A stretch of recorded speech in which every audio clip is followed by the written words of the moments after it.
On Daf Lamed Gimel, we are holding where it says Maidim Mishatkin Aisai. When a person repeats Maidim twice, we can put him away, sure. When a person says Maidim twice, so then they quiet him down. Amar Abzeidah said, Kolo Eimer Shema Shema. One that repeats Shema is Ka'aymer Maidim. The same halacha applies like a person that repeated Maidim again. Dummy. It's compared to saying Maidim twice. Meisvei, the question was asked on this from a Braise, HaKoyres Shema v'Koiflo. One that reads Shema and says it again. Hareza Maguna. The Braise says this is not a good behavior, this is a despicable behavior. So the Gemara is Medayik, Maguna Hudave. This is a behavior which is called Maguna. But Shtuki loy meshatkinon lei. But it does not say that we quiet him down when he says this.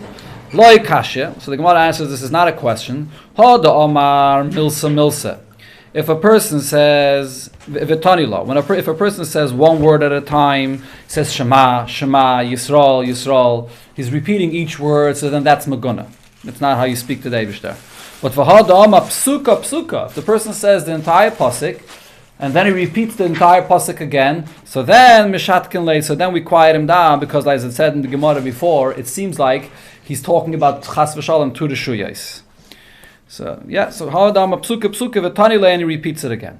Amalei Rav Papa la'Abaye, so Rav Papa asked Abaye, v'dilme, so the person that's saying Shema, then he repeats the word again, Shema, perhaps may kara lekivin daite, lebesayif kivin daite. Maybe in the beginning, when he said it the first time, he didn't have kavana, and he's repeating it again, so because he wants to have kavana. So why is that called Maguna? Amalei, so he gave him a very sharp answer. Chavrusa klapishmaye miyike. Are you some kind of a chavrusa with the Eibishter? You have this familiarity with the Eibishter that you sit and you learn with him b'chavrusa, and you say once and again. And if he didn't have kavana the first time, we hit him with a hammer of a blacksmith. Until he has kavana. The Gemara is using a very sharp expression, but the point the Gemara is saying is that this is taki why it's Maguna. Because if a person is coming to daven, he should prepare himself before that he should be able to have kavana properly. Not that he kommt da rein and davening and he's speaking to his friend and he says Shema, yeah, he does have kavana, doesn't have kavana. He should prepare himself in advance to know who he's coming to speak to. If you don't have kavana, it's taka Allah that you have to repeat it, no? Only by the first bracha of the first pasuk of Shema. First pasuk of Shema, correct. A lot of people struggle. Okay. So here you have this Gemara. Zog the Mishnah, ha'oimer yivarechucha toivim. One that says that only the ones that are good, that are tzaddikim, should bless the Eibishter. But people that are not toivim, that are rishayim, should not bless the Eibishter. This is the ways of the minim of the apokorsim that say that not everybody could daven and bench the Eibishter. This is not what we believe in. Every Yid could always turn to the Eibishter, daven to the Eibishter, bench the Eibishter. Like the Gemara says, the famous thing that we say in Yom Kippur by Kol Nidrei, that on a mispalim of Varyonim that we daven and we include everybody together. Someone that was davening for the Amud and he made a mistake. He got confused and he can't continue. What do? Yaver achar tachtav. So someone else should go and take him over. And the Mishnah continues and says, "V'lo yehei sarvan ba'isa shah." And when someone else is taking him over, he shouldn't turn down at that time to daven for the Yomid. He should immediately accept and go straight to the Yomid, so not to cause people to have to wait. When you take somebody over that got stuck, from where do you start? From the beginning of the bracha that the individual got stuck, made the mistake. One that's going and davening by the Yomud, lo yana amen achar hakayanim, should not answer amen the kayanim that are doing birchas kayanim. So you're davening for the Yomud, you don't answer amen after the bracha of the kayanim. Mipnei hatiruf, because you could become confused. You answer amen and then you have to go back to saying yivarechacha, so you don't answer amen. If the only kayin is only the person that's davening for the amud, and he's facing the wall, he's not facing the tzibur, he doesn't turn around to face everybody. So then lo yisa es kapov, he's in the middle of Shmei Nasa, he should not turn around to do birchas kayinim to face everybody and raise his hands like you do by birchas kayinim. And again, the reason is that he shouldn't get confused. He has to turn back and then turn back around. When you're davening for the Yamud, it's a very big responsibility. That's what you see over here. A person has to be extremely focused to say every word properly, and we don't want him to do anything that might cause him to get confused. If he's absolutely sure that he could turn around and raise his hands and then bench the Yidden the way it's done, and then turn back around and go straight back to where he has to, Rashoy, then he's allowed. Zok the Gemara, Tana Rabbana, we learned in a Braisa, one that's being asked to go and daven for the Yamud. Tzarech l'sarev, he should refuse. V'meinim esarev, if he does not refuse to go daven, daimel tafshel shein by melach. He's compared to a dish that has no salt in it. It shows in a certain chesaron in his personality, that he's eager to run to the Amud right away. Everyone has to hear his voice. So yes, should refuse. But the Gemara says, Vim misarev yaisem midai. If the person refuses too much, Shumayfen doesn't want to go daven for the Amud, then daimel tafshel shehek tichasim melach. Then he's compared to a dish that has too much salt. So now what's the balance? What's the right balance a person should have? Keitzad. Keitzad the Waisa. What does the person do? Pam Rishayna, the first time you're approached and asked to go to the Amud Yisarev, you should refuse. Shniya, the second time, Mahaviv, you should begin sort of straightening out your feet, getting ready to go to the Amud. Shlishis, the third time, Paishatas Raglav Yared. You spread out your feet, you get up, and you go to the Amud. So you wait until you're asked 3 times. This is brought in Shulchan Aruch, by the way. The Alter Rebbe brings it in Shulchan Aruch, with one exception. The famous expression of Ein Mesarvin L'Gadol. If there's a Gadol, if somebody that's great, that comes in and requests of you to go to the Yamud, then it's not a chesaron of your personality, that you're not salted enough or whatever, that you're going to the Yamud, because someone that's so great asks you, so that acheres you go straight to the Yamud. So today's day and age, everybody is a Gadol. Whoever approaches you, so you can go straight to the Yamud. Tana Rabbanan, Shloisha, there are 3 things, Ruban Kasha. If you have too much of it, it's not good. But a miyutan yafe. If in moderation, it's good. It's nice. The Elohein sa'ir, when you have the yeast in the dough, if you put too much, it's not good. But if you have the right amount, it's perfect for the challah to rise beautifully. Melach, salt, is good in moderation. V'sarvanas, and like we just said, a person refusing to go to the Yamud, also you should refuse once and twice, and then the 3rd time you go to the Yamud. Amar Rav Huna, now we come back to the Mishnah, where it talks about a person that was made a mistake in the davening. Someone that makes a mistake in the first 3 brachos of Shemoneh Esrei, he skipped something, or he made a mistake, he didn't say something. He has to go back to the beginning of the 3 brachos. If he made a mistake in the middle brachos of Shemoneh Esrei, right? There's the first 3, there's the last 3, and then there are all the brachas in the middle, where we ask Hashem for our needs. Within those middle brachas of Shemoneh Esrei, chayzer la'atochaynen. So the first opinion here is, wherever in those middle brachas you got stuck or you skip, you have to go back all the way to atochaynen, the beginning of those brachas. Be'achraynis, if you skipped something in the last brachas of Shemoneh Esrei, the last 3, chayzer la'avayda. You go back to the first of the last 3, to the bracha of Ritzei. Ravasi Omar, Ravasi, this is Rav Huna's opinion. Ravasi Omar, Ravasi says, Emtsoyis Eilan Seder. The middle brachas do not have an order. Rashi's pshat this is, wherever you realize that you forgot a bracha, so right there, you can say that bracha. So for example, if you forgot the bracha of Rifa'enu, and you're holding by V'li Yerushalayim Mircha, so right there you say the bracha of Rifa'enu, and you continue to V'li Yerushalayim Mircha. You don't have to go back and say it in order. Right? Rav Huna said you have to go back to Hatochaynen. So he says no, there's no Seder, you could say it wherever you remember. That's Rashi's pshat. Masav Rav Sheishes, so now Rav Sheishes asked on this, we learned in a Braisa, hey Chanu Chayzer, if someone gets confused in the brachas, including in the middle brachas, where do you go back to? Mitchilas habracha shetazeh. You go back to the beginning of the bracha where this person made a mistake. Right? You have to go back to the beginning of that bracha where he made the mistake. So now we're going to have to take a look at the side of the Gemara. In these Gemaras that I'm looking at over here, it's an Ois Dalid because they bring the Girse, that's Rashi's Pshat. Okay, so in Ois Dalid it says Tiyufta de Ravasi. So this refutes Ravasi's opinion. What did Ravasi just say? Wherever you remember, Right there, say that bracha. If you forgot Rafeinu, say it by V'lirushalayim Mercha. You don't have to go back all the way to Rafeinu. But right here, what did it say? Chayzer mitchilas habracha shatah. You have to go back all the way to Rafeinu and continue from there. So it refutes Rav Asi's opinion.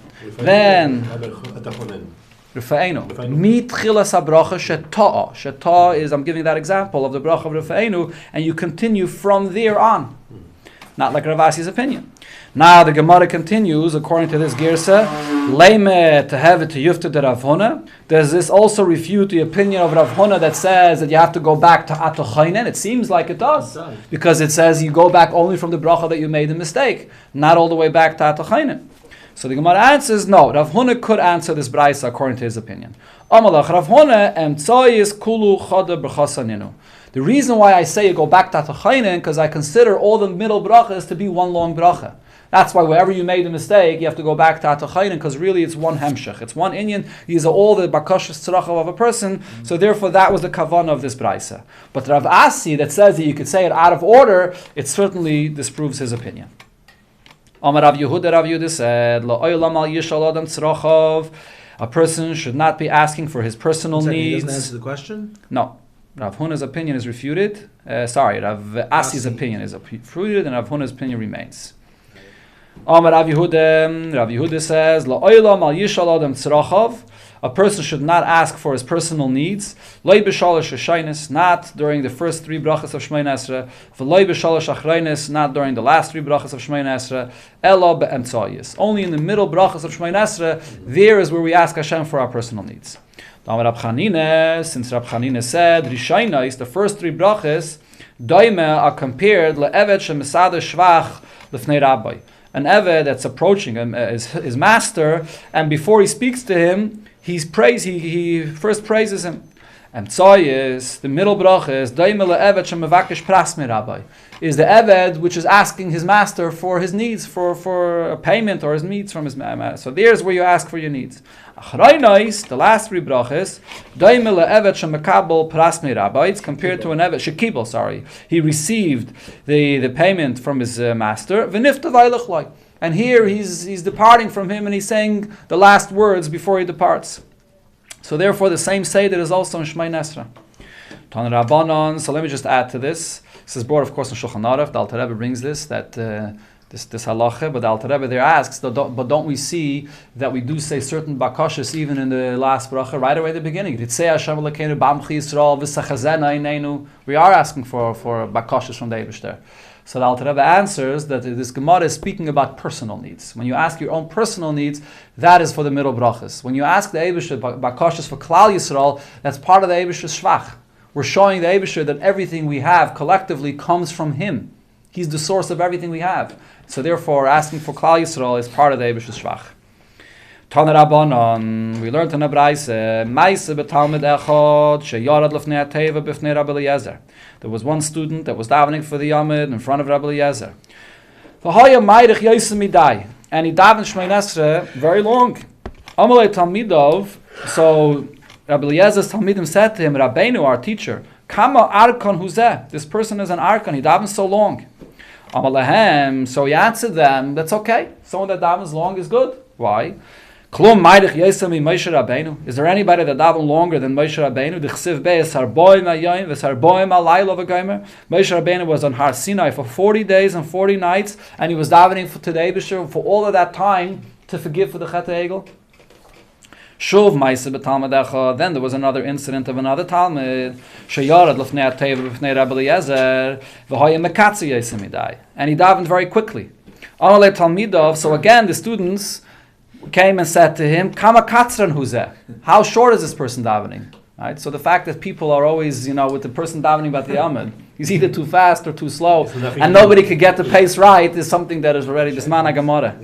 Amalei, so he answered, Klum mekatze yosem mi Moshe Rabbeinu. Is there anybody that davens shorter than Moshe Rabbeinu himself? D'chsiv, when Moshe Rabbeinu davens for his sister Miriam, when she had the tzaras, what does it say?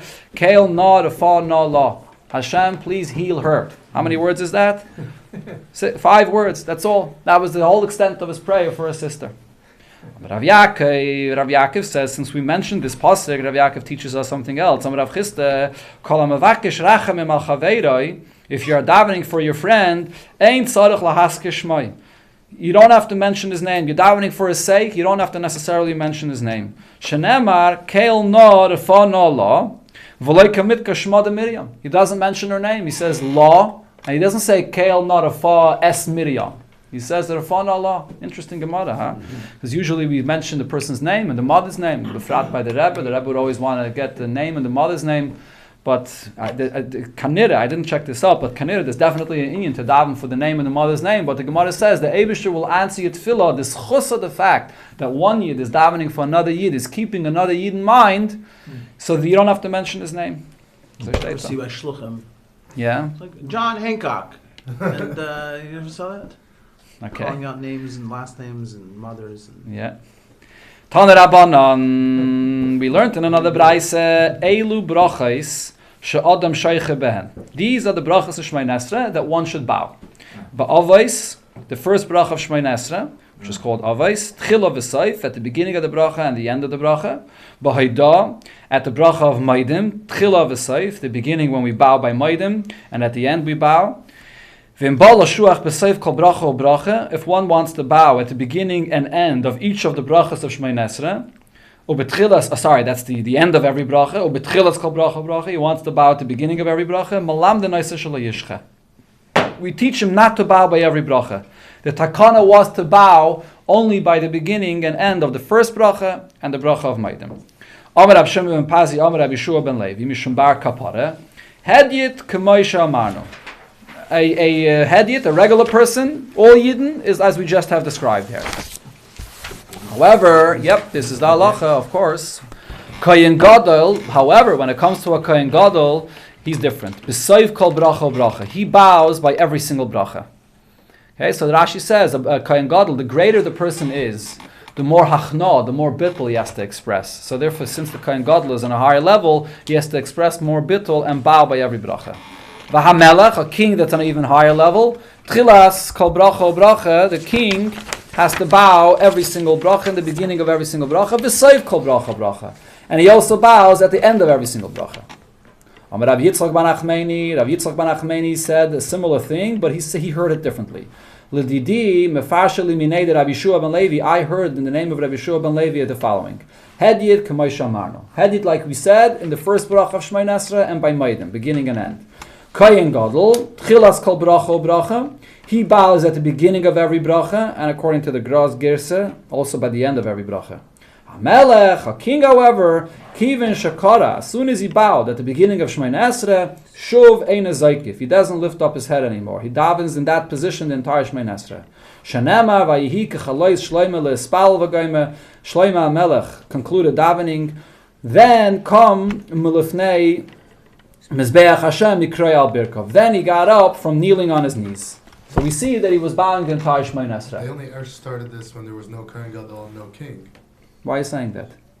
They said that we spoke that davening only started. Lav Dafka. It does say Tfilas b'mokum karbanos tiknum, but it also came from the Ovis, and they did daven at the time that the Beis Hamikdash was standing. Shachris Milchem Eiref.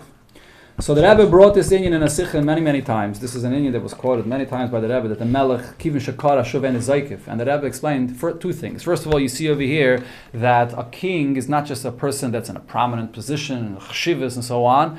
A king in Klal Yisrael is a person that has tremendous bittul, and he's that mamutza machaber between Yidden and the Eibishter to bring them to the Eibishter. That's one point.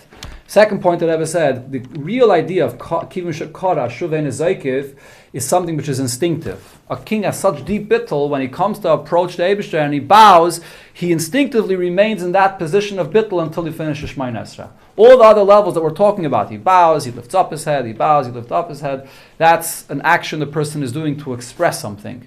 If a person is bowing and remains in that position, that's because it's a much deeper bittul that comes instinctive, that it remains in that position. Also the Lashon, it doesn't say Yeah. Kireya ve'enei Zaykif. Very good. Kivin Shakara, very good. It starts with Shtachavor and then turns to Acharot. Okay, the Gemara is going to address right now the difference of those Lashonos. Hana Rabbanan, we learned in a Braise, Kido alapayim. The word Kido means when a person bows down with his face to the ground. Shenema vatikoid Bathsheba apayim oretz. And Bathsheba bowed, and it uses the term tikoid, and it says her face was to the ground. Kriya, the term kriya means al berkayim, when someone's kneeling on his knees. Shenema mikroya al birkov, on his knees. Ishtachava, the expression of ishtachava, zu pishut yadayim v'raglayim, when a person is all the way on the ground, spread out with his hands and feet on the ground. Shenemar havoy novoy ani ve'imcha v'achecha. This is by the dream of Yosef. Lehishtachavos l'cha arza, to bow down when a person is not completely lying on the ground. I saw Abai v'Rava when they davened, and Rashi here says this refers to when you fall on your hands for tachnon. Okay, so really tachnon is called nefilas apayim, but tachnon is a time when a person is davening to the Eibusher and should be bowing down. So, but Abai and Rava's minig was like we do it today. The matzlu atzluye. They just lean their hands. They lean their heads on their hands, that is. Okay, which is, of course, the way we do it today. This is the way it's brought in Shulchan Aruch. Even though there is, originally, the concept of tachnon should be a person is completely bowing down to the Eibishter, but with the way we do it is we just bow down on our hands. And Alter Rebbe Shulchan Aruch says, like the minig that we do, which is to do it on your left hand. And the reason is because the presence of the Shechina, when a Yid davens, is right in front of him and it's on the right of the person. So if you put your hands, if you put your head on the right hand, so then you're not facing the Shechina. If you put your head on your left hand, so you're still sort of facing the Shechina. But of course, our minig is when we wear tefillin, for the honor of the tefillin, we bow on on our left hand. One more detail, which the Alter Rebbe says. On the right hand, sorry. One more detail, the Alter Rebbe says in Shulchan Aruch that if you can, you should sit when you do nefilas apayim. The Alter Rebbe says al pi kabbalah. There's a need to sit if it's possible. If not, then you do it standing. But if it's possible, you should sit after. The Alter Rebbe says there al pi kabbalah. One more detail, I'm remembering now. The Alter Rebbe there says when you get to this inyan that it says that only in a place where there's a Sefer Torah do you put your hands on your head on your hands, but in a place where there's no Sefer Torah you don't. But if I remember correctly, there was once that the Rebbe was on the way back from the oil, and the Rebbe stopped off in a place to daven mincha. It was getting late, and there was no Sefer Torah there, and the Rebbe did put his head on his hands for tachnon. I believe that's the way Mefirtzach. Tani Chada, we learned in one Brais, going back to what we said before in Shmai Nesra, that a person bows in davening by Maidim. Hakereya Baidah, one that bows down by Maidim, it's praiseworthy. V'tanya Edoch, we learned in a different brayse, Hareze Meguna, the one that bows when he says Maidim, in the beginning of Maidim, Meguna. He's not praiseworthy, the opposite. So, is it or isn't it? What's the story? Like Kashya, so the answer is this is not a question. One is talking about the beginning of Maidim. By the beginning of Maidim, you should bow down, but by the end of Maidim, you should not. So obviously, these two braises that we're bringing here argue with what we brought before. Before the braise clearly said that he should bow down the beginning or the end, or actually some Rishonim even say that maybe the Gemara here didn't have, according to these braises, the Gersa before is not beginning of and end, but it's only the beginning and not the end. Because the Gemara now asks, based on this, Rave Kara Bahidot Chil B'Saif. Rave did bow both by Maidim in the beginning and in the end. Amri le Rabbanon, the Rabbanon said to Rava, "My kovid mar hachi. Why are you doing this? Don't we have over here one brayse that says that you shouldn't be bowing at the end?" Amar lahu, so he answered, "Chazina le Rav Nachman de kara. This is the way I saw it, the way Rav Nachman bowed. V'chazina le Rav Sheishus de kovid hachi. And I also saw Rav Sheishus doing this. V'hatanya, so the Gemara asks, but we learned here in the brayse, Kereya b'hida reizeh maguna. One that bows by Maidim is maguna, and we said that refers to bowing at the end of Maidim. So the Gemara answers now, this Brais is speaking about something completely different. Hahi boidah shebahalal. That's when you say Hoidul Hashem ki tov ki lo elam chastai towards the end in Halal, in the middle and the end of Halal. There you shouldn't bow. V'atanya hakireya bohidah. We clearly learned in a Braise, one that bows bohidah, ubohidah shel Halal, and one that bows by the Hidah of Halal, hareze maguna. So we see that Hidah is not Hidah of Halal.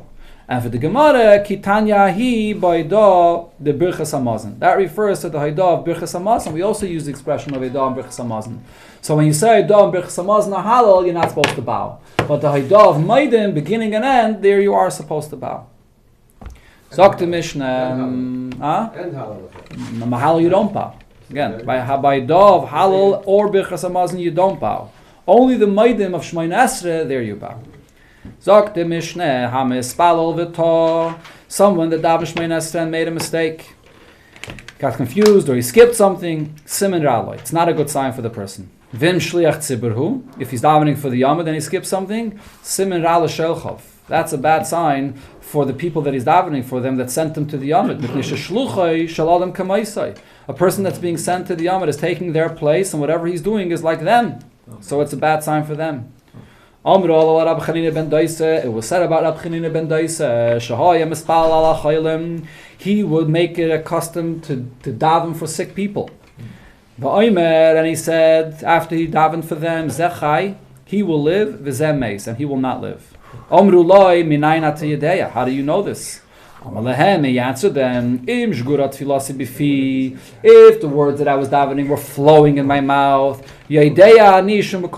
I know that my tefillah is being accepted. If the words that I'm davening are not flowing in my mouth, I know that the words of my tefillah are not being accepted. Rashi actually says two pshatim. Either meturaf refers to the chayla himself, that the chayla himself was going to be taken away, or that my tefillah is being taken away, it's not being accepted. Talk to Gemara. Where is it that we say that if a person, which brach of Shemay Nesra is it that if a person made a mistake, that it's not a good sign? He said it in the name of someone by the Besmedrash of Rebbe. Ba'avos. This refers to the first brach of Shemay Nesra. So Rashi says, the very first brach of Shemay Nesra, the person is making a mistake, that's a hint that it's not a good sign. Ikedamasni law. Others said this statement that we just quoted and something totally different. A braisa, on a statement that it said in the braisa. Hamispalol, when one davens, tzarich sheyechaven es libay bekulan. He should concentrate and think of what he's saying in all the brachos of Shemay Nesra. Ve'emeni yachal lechaven bekulan. If he doesn't have the ability to concentrate on all the brachos of Shemay Nesra, yechaven es libay ba'achas. At least half kavanah with one bracha. On this, the statement was said, Amar Rav Chia, Amar Rav Safra, Mishum Chad Be'Rebbe, Ba'avos. The bracha you must have kavanah is the first bracha of Shemay Nesra, which is brought in Shulchan Aruch. You should make a special effort to have kavanah by the first bracha of Shemay Nesra, and really, originally, if you don't, you're not Yaitze. But as I mentioned this already, but today, even if you didn't have kavanah, you can continue davening, because don't daven over, because there's no one that's a guarantor that the second time you'll have kavanah. Amru ala Rabbi Chanina. It was said about Rabbi Chanina regarding to Lasei Shegura Befiv. Yes. So Rabbi Chanina said, Mino Hanimili. From where do we see this idea that if a person's words flow in his davening, so then it's a good sign, and if not, not. Amar Rabbi Yeshua ben Levi do makra, because the pasuk says, Boirei nivs fasayim. The Eibusha creates the utterances of our lips. Shalom, shalom, l'rochek v'lakarev, the peace, peace for the ones that are far or near. Omar Hashem, Hashem said, Urefasev, and I will heal him. So Rashi explains, the drasha over here is, the word baire could be read not only as creates, but also as body, as healing. Hashem will heal if it's nifs v'sayim. If the flow, if the utterances are coming and flow, you're uttering and flowing out of your lips, that's the Eibush that heals. Omar Rab Chia bar Abba, Omar Rab Yechanan. Kol Nevi'im, all of the Nevi'im, loinis nabu ela. So the Rashi says what this is referring to is, take a look at Rashi, hatoivis v'hanachomais. All the goodness and all the great things that the Nevi'im prophesied about. Who are they talking about? Who's going to be zeicha to all of these things? Loinis nabu ela lemeisi bitul Talmud Chacham. One that marries his daughter to a Talmud Chacham, so he's giving his daughter the opportunity to be able to learn, to live with a person that's a Talmud Chacham and raise children for Torah. All the brachas will come on such a person. And someone that takes the money of a Talmud Chacham and makes an investment for him, so the Talmud Chacham should be able to learn. And one that gives hanab, gives benefit to a Talmud Chacham, supports a Talmud Chacham from his money. That's the nevuos that the Nevi'im said. Aval Talmidei Chachamim atzmam, the Talmidei Chachamim themselves that are learning, ayin lo'irasa lekim zulasecha. Only the Eibishter sees what they can get. It's much greater, and even the Nevi'im didn't speak about this. Yasal mechakalei. That's the conclusion of the pasuk. Sorry. Yasal mechakalei. That's something that the Eibishter will do for those that await him. which refers to those that learn Torah. This is something that says in the Zohar, and it's brought in the famous Maimer in Tafir Samach Vav, the Hemshech of the Rebbe Rashab. Yasal Machakalai means Lamanda Machkam B'mili de Chochmese, those that are Isaac in the Chochma of the Eibishter. All the good things that the Nevi'im prophesied for is going to be happening in the times when Mashiach comes. But in the next stage, following that, what's going to happen then is something that has not been described by the Nevi'im at all. Only the Eibishter sees this. Only the Eibishter knows this. Pliga de Shmuel, the Gemara says, this statement of Rabbi Yochanan argues with what Shmuel said. The Amar Shmuel, because Shmuel said, Ein ben olam hazeh l'maisal Mashiach, there is no difference between the condition of the world today and the condition of the world after Mashiach arrives, ela shibud malchias bavad. Just the fact that we will not be subjugated to the kingdoms, the governments that we're under right now. Shenema, the pasuk says, Kilo yechtel evyoin mikerev amecha. Even after Mashiach comes, there will still be poor people amongst you. So before we said that all the great prophecies will be fulfilled when Mashiach comes and things then will be different, so no, Shmuel says that the world will be the same. Of course, there'll be the building of the Beis HaMikdash, and there'll be, but the Rebbe spoke about this in the famous Sikha, it's printed in Chelik Chavav, Parshas B'chokaisai, and the Rebbe says that even according to Shmuel, that said, Ein ben olam hazeh l'maisal Mashiach, this is only the initial stage of Yemaisal Mashiach. But at a later stage in Yemaisal Mashiach, even according to Shmuel, there will be big changes even before you get to the later stage, which is Olam Haba. It's one thing that Rebbe said. Another thing that Rebbe said was that Shmuel was talking about if Mashiach arrives in Oifen of Loi Zachu. Right, the famous Gemara in Sanhedrin that says Mashiach could arrive in Oifen of Loi Zachu or Zachu. But if Mashiach comes in Oifen of Zachu, so then we'll see great miracles even in the first Kufa as soon as Mashiach arrives. Even according to Shmuel's opinion, which the Rambam, by the way, paskins. The Rambam brings this la'alacha. Hilchas Malachim, ein ben olam hazeh. Sagt der Gemara weiter, Vam Rab Chia bar Abba Rab Yochanan, Kol Anaviyin Kulan Loinis Nabu El Bali Tshuva. All the good things that the Nevi'im prophesied, they were talking about Bali Tshuva, that will merit to receive them. But tzadikim gemurim, ayin lo'irasa alakim zulasecha. What they will receive is something that only the Eibishter knows. Upliga de Rabavo. This statement of Rabbi Yochanan argues on what Rabavo said. Because Rabavo said, Mokim shebali tshuva oimdim, tzadikim gemurim einam oimdim. The place where Bali Tshuva stand, the greatest tzaddikim don't stand there. Shanamar, bringing back the pasuk we quoted before, Shalom, Shalom, peace, peace, la rochaik v'la korev. To those that are far, referring to Bali Tshuva, and then korev. Le rochaik bereisha, it says rochaik first in the pasuk, v'hada la korev, and then it says korev. This is obviously a very famous Gemara, which the Rebbe quoted hundreds, if not thousands of times. And the Rebbe would quote it with the other Girsa, which is brought in the Rambam, not ein... exactly, not Tzadikim Gemurim Einam Oimdin, but Einam Yechaylim Lamed, and the Rebbe would always be medayik that Tzadikim Gemurim are so far, they don't even have the potential to reach there. Not only their B'Payil not there, but they have even no potential to reach there. That's the Rambam's Girsa, the Rambam's Diak, correct. And it's based on this Gemara. Yes, this comes from this Gemara. And the Chiddush over here is that we paskin like Rabbi Vo and not like Rabbi Yochanan. Usually, the halacha is always like Rabbi Yochanan. But for some reason, over here we paskin like Rabbi Vo and not like Rabbi Yochanan. But Rabbi Yochanan Amalach, Rabbi Yochanan disagrees. How does he touch this pasuk that we just brought, La Rochik V'la Karev, that implies that a Baal Tshuva is higher? Rabbi Yochanan says, My Rochik. What does Rochik mean? Shahaya Rochik Midvar Aveda. Rochik doesn't mean far from the Eibishter, the opposite. It means a person that was always far from Avedis. May Karev from the beginning, a Tzaddik Omer. Or my Karev, what's the meaning of a Karev? Shahaya Karev Lidvar Aveda, an individual that was close to Avedis, V'nisarachik Mimeno Hashta, and now he's far from it, which refers to a Baal Tshuva. So Rabbi Yochanan says the opposite. My ayin lo'irasa. So what is this ayin lo'irasa? We said that nobody could see it, only the Eibishter itself. So what is this? So the Gemara here gives us an idea. Obviously, it's interesting because on one hand the Gemara says ayin lo'irasa, and then the description the Gemara is going to give seems to be pretty simple. And obviously these are Seidas HaTorah here.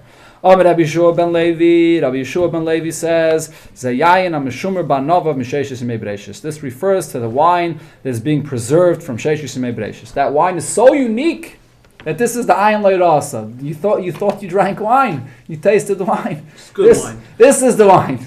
It's not wine yet. Huh? It's It's Meshumer Banovov, correct. It says that it's in the grapes. It's correct, exactly. Process. Yeah. Rab Shmuel ben Achmeni Amar. Yenu shel Torah. Yeah, exactly. Yenu shel Torah, that Rebbe would always say. Rab Shmuel ben Achmeni Amar. Rab Shmuel ben Achmeni says, what is Ayin Leirasa? Ze Eden Shalesholta ba Ayin Kolberia. This refers to the level of Eden that no eye of any creation ever saw this. Taimar Adam Arishin Heichen Haya. Sorry, again. Shema Taimar. Perhaps you'll say, wait a minute, where was Adam Arishin? So the answer is Haya Began. He was in the garden. Shema Taimar Hu Gan Hu Eden. So if he was in that garden, so he was in Gan Eden, no?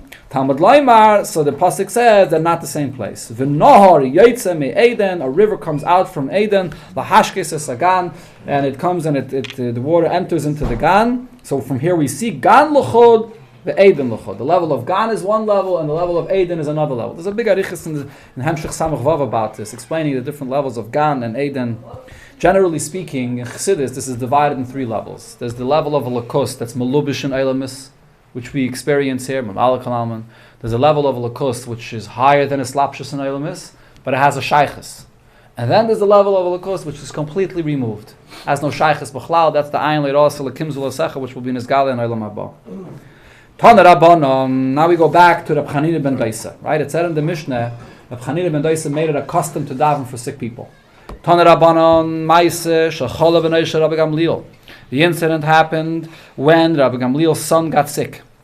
Shogash ne Talmidei Chachamim etzel Rab Chanina ben Daisa. So he sent two Talmidei Chachamim to Rab Chanina ben Daisa, levakish olav rachmim, that he should daven for his son. Kivin Sharaisam. As soon as he saw them, he knew why they were coming. So Alala Aliyah, he went up to the second floor, ubikish olav rachmim, and he davened there for Rab Gamliel's son. Biridase, when he came back down to them, Amalem, he told them, L'chu, you can go, shechaltzasei chama. His chama, his fever, has been removed from him. He knew that he was healed. Amrulai, so these two Talmidei Chachamim said to him, V'chinavi ata, are you a prophet? Amalehen, so Rab Chanina ben Daisa says, no, Le'navi anoichi, I'm not a prophet, V'le ben navi anoichi, I'm not the son of a prophet, Elakach mekublani. This is what I know. If when I daven, my davening is flowing. So I know that my davening is accepted. And if not, so then I know that the Eibishter takes it, that does not listen to my davening. Yashvu v'kosvu v'chivnu oisashah. So the Talmidei Chachamim sat and recorded the exact time and moment when he said that the tefillah was answered. When they returned to Rabbi Gamliel, Amar lehen, Rabbi Gamliel said, Ha'aveda, which is a lashon of shvu, I swear in the Aveda of the Beis HaMikdash, Lechasartem v'lo haisartem. It wasn't a minute before or a minute after the time that you recorded. Elakach hoya ma'aseh, this is exactly what happened. But oisa shah, at that exact moment, chaltzasai chama. His fever was removed from him. V'shal lanu mayim lishtais, and my son asked for water to drink. So that he shows you the kayach of Rab Chanina ben Daisa, that the Eibishter answers him immediately. Another story, the Gemara says, V'shuv ma'aseh Rab Chanina ben Daisa, another story with Rab Chanina ben Daisa. Shahalach l'u m'teireh tzad Rab Yochanan ben Zakkai. He went to learn Teireh from Rab Yochanan ben Zakkai. V'chala ben Aisha Rab Yochanan ben Zakkai, and Rab Yochanan ben Zakkai got sick, son got sick. Amaloi, Chanina beni bakish olav rachmim. So he turned to Rab Chanina and said to him, ask for mercy for my son.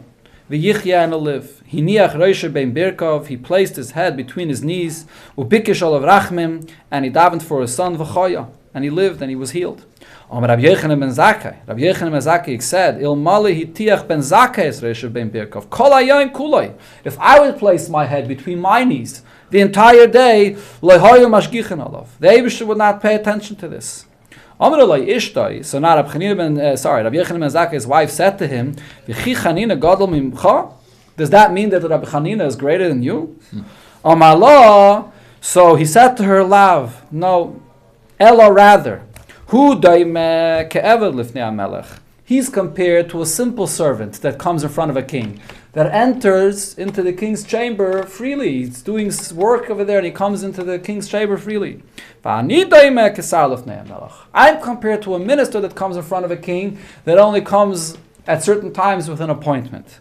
So this Gemara is an extremely powerful message, and this is something that Rebbe spoke about many, many times, this idea, when you get to our generation, that on one hand we look at ourselves and we say we are on a much lower level, but at the same, and the earlier generations were much higher, but they were higher, they were like ministers, they had greater hasagah, greater connection, greater emotions. We are simpler, we're servants, we have Kabbalah Sa, we don't have that kind of a level. But yet, Dafka the Evet Pashut has the ability to come in front of a king and daven and connect in a much deeper way, even in the greatest tsar. Finish off the Peirik. V'amar Rab Chia bar Abba, Amar Rab Yochanan, al yispalel adam ela bebayis sheyesh sham chalonos. A person should only daven in a shul that there are windows. Shenamar, as it says, v'chaven psichen lei.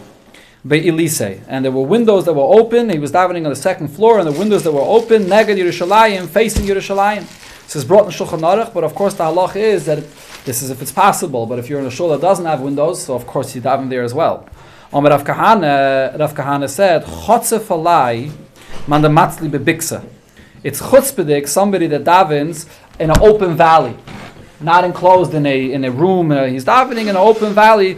That's chutzpahdik, and Ashavir explains that when a person is in an enclosed area, he has more the focus to be able to see that he's standing in front of a king, and there's more aima upon him. When a person davens outdoors, you don't have the same awareness, the same attitude.